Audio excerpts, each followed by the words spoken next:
Let's go to Ivan Eland now. He is the director of the Center of Peace and Liberty at the Independent Institute. It's a nonprofit, nonpartisan research organization. He joins us from our studios in Washington. And Ivan, I want to get your take here now, of course, on the larger issue. The United States closer, much closer, to launching airstrikes in Syria itself. We know there have been 162 airstrikes in Iraq. Now the White House saying it's going to happen in Syria. Syria, of course, sanctuary for this group, this Islamic State. Your assessment?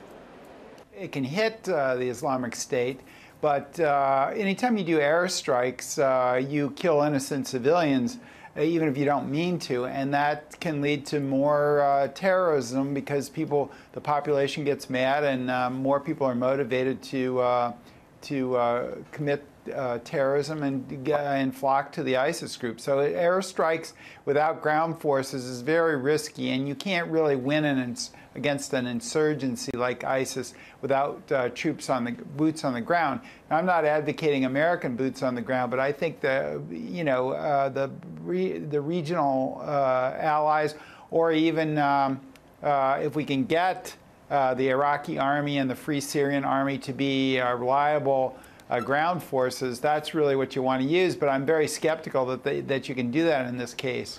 You're skeptical. A lot of people are skeptical, Ivan, because at least at this point anyway, we're talking about 5,000 of these Syrian moderate rebels that will be trained. Of course, that is not done in days or weeks. We're talking about months and months in order to get them into some kind of an effective fighting force. And as you know, they're going to be going up against 20 or 30,000 radicalized fighters with this Islamic State group, as well as other groups affiliated.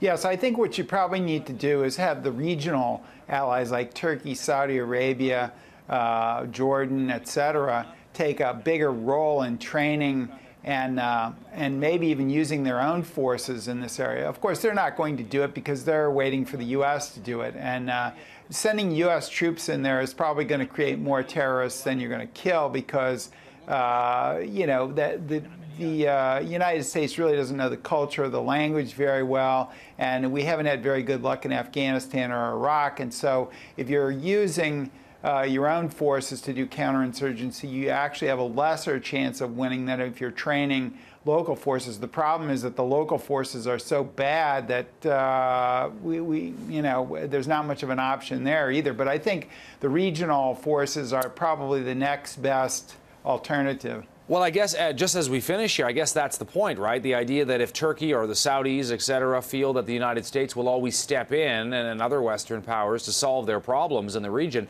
there's less of an impetus for them to do it. Right. And then make no mistake about it, this is a regional threat. All the hysteria over the beheadings, this group is brutal. But the question is, are they a threat to North America?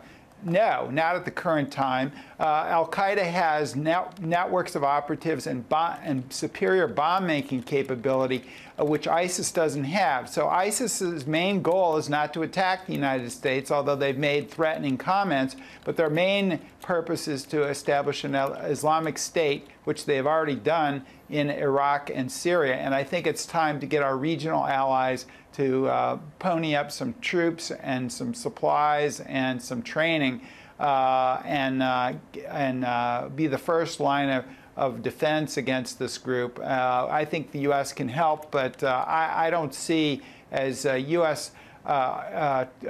airstrikes merely paints a target on us and encourages ISIS to start targeting the United States or developing in the long term a capability to do that, because they don't really have much of a capability to do it now. Ivan Eland in Washington for us with his take. Thanks for weighing in on this, Ivan. Thank you.